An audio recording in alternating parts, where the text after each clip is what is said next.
मुझे उठा के, मुझे बहुत गंदी गंदी जगह पे छू के, मेरे बिना परमिशन में मुझे उठा के इस ट्रक में डाल दिया गया है।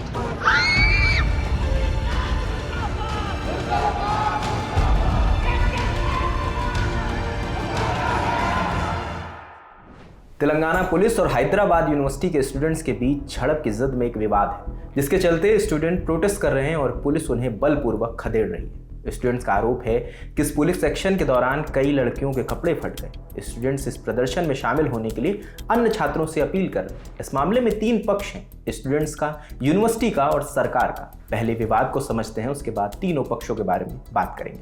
तेलंगाना की राजधानी हैदराबाद के कांचा गोचिबोवली में 400 एकड़ का एक टुकड़ा है, एक जमीन का टुकड़ा है। तेलंगाना सरकार इस जमीन को विकसित कर यहाँ पर आईटी पार्क बनाने की योजना बना रही है। ये जमीन हैदराबाद यूनिवर्सिटी की बाउंड्री से सटी हुई है। इंडिया टुडे की रिपोर्ट के मुताबिक 19 जून 2024 को Telangana industrial infrastructure corporation TGIIC ने यहाँ आईटी पार्क और बुनियादी ढांचे के विकास के लिए जमीन का इस्तेमाल करने का प्रस्ताव रखा।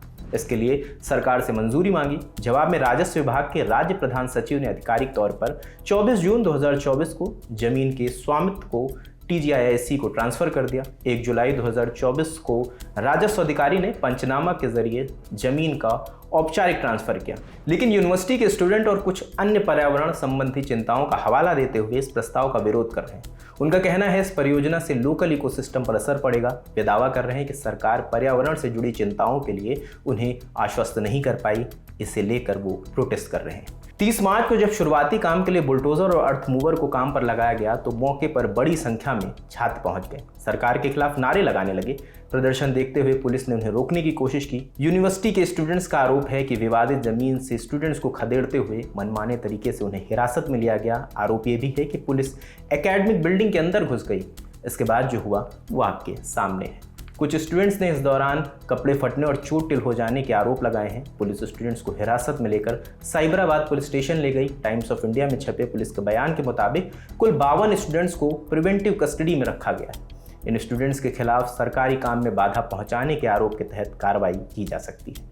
वो लोग जबरदस्ती हमको उठा के लेके जा रहे हैं। हम कैंपस में आए थे पूछने के लिए कि क्यों यहाँ बुलडोजर आया है। खड़े हुए थे, सवाल कर रहे थे, कुछ नहीं किए थे और मैं तो वापस भी जाने लगी थी। मुझे उठा के, मुझे बहुत गंदी गंदी जगह पे छू के, मेरे बिना परमिशन में मुझे उठा के इस ट्रक में डाल दिया गया है और मेरा फोन भी छीन लिए। मुझे इतना जगह पे छुआ है, मैं बोल भी नहीं सकती। हैदराबाद यूनिवर्सिटी के स्टूडेंट यूनियन ने एक बयान जारी कर पुलिस की बर्बरता और गैर कानूनी हिरासत की कड़ी निंदा की है। साथ ही कहा कि विरोध प्रदर्शन जारी रहेगा। उन्होंने अन्य संगठनों से भी इस मामले में एक साथ आने की अपील की है। एक प्रतिक्रिया विपक्षी पार्टी BRS की ओर से भी आई है। BRS ने अपने आधिकारिक एक्स हैंडल पर लिखा, कांग्रेस की मोहब्बत की दुकान अब हैदराबाद यूनिवर्सिटी तक पहुंच गई है। राहुल गांधी हाथ में संविधान लेकर उपदेश देते फिर रहे हैं, जबकि उनकी सरकार इसके विपरीत काम कर रही है।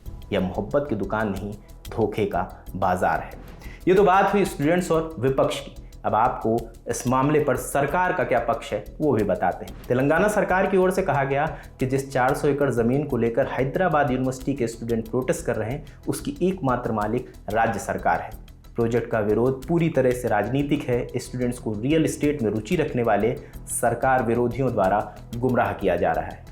इंडियन एक्सप्रेस में छपे बयान के मुताबिक मुख्यमंत्री रेवंत रेड्डी ने दावा किया है कि विरोध प्रदर्शन राजनीति से प्रेरित है। उस क्षेत्र में कोई बाघ या हिरण नहीं है, लेकिन कुछ चालाक लोमड़ियां विकास में बाधा डालने के लिए कोशिश कर रहे हैं। सीएम ने आरोप लगाया कि विपक्ष स्टूडेंट के विरोध को भड़का रहा है और परियोजनाओं को रोकने के लिए जनहित याचिका दायर कर रहा है। इसके अलावा IT और उद्योग मंत्री D श्रीधर बाबू ने विधानसभा में कहा कि प्रस्तावित नीलामी के लिए निर्धारित जमीन यूनिवर्सिटी की नहीं है और राज्य सरकार उसकी एकमात्र मालिक है। इस पूरे मामले पर यूनिवर्सिटी की ओर से क्या कहा गया वो भी आपको बता देते हैं। हैदराबाद यूनिवर्सिटी की ओर से एक बयान जारी कर कहा गया, जुलाई 2024 में राजस्व अधिकारी द्वारा यूनिवर्सिटी परिसर में कोई सर्वेक्षण नहीं किया गया था। यह सर्वेक्षण 400 एकड़ भूमि को चिन्हित करने के लिए बताया जा रहा था, जिसे राज्य सरकार ने 2006 में IMG academies Bharat private limited से वापस लिया था। अभी तक केवल जमीन की टोपोग्राफी की प्रारंभिक जांच की गई है। यूनिवर्सिटी TGIIC के उस बयान को भी खारिज करती है जिसमें कहा गया था कि उसने माने यूनिवर्सिटी ने इस भूमि के डिमार्केशन के लिए सहमति दी है। वास्तव में अभी तक ना तो कोई चिन्हीकरण किया गया है और ना ही इसके बारे में यूनिवर्सिटी को कोई सूचना दी गई है। हैदराबाद यूनिवर्सिटी राज्य सरकार से अपनी ज़मीन वापस मांग रही है।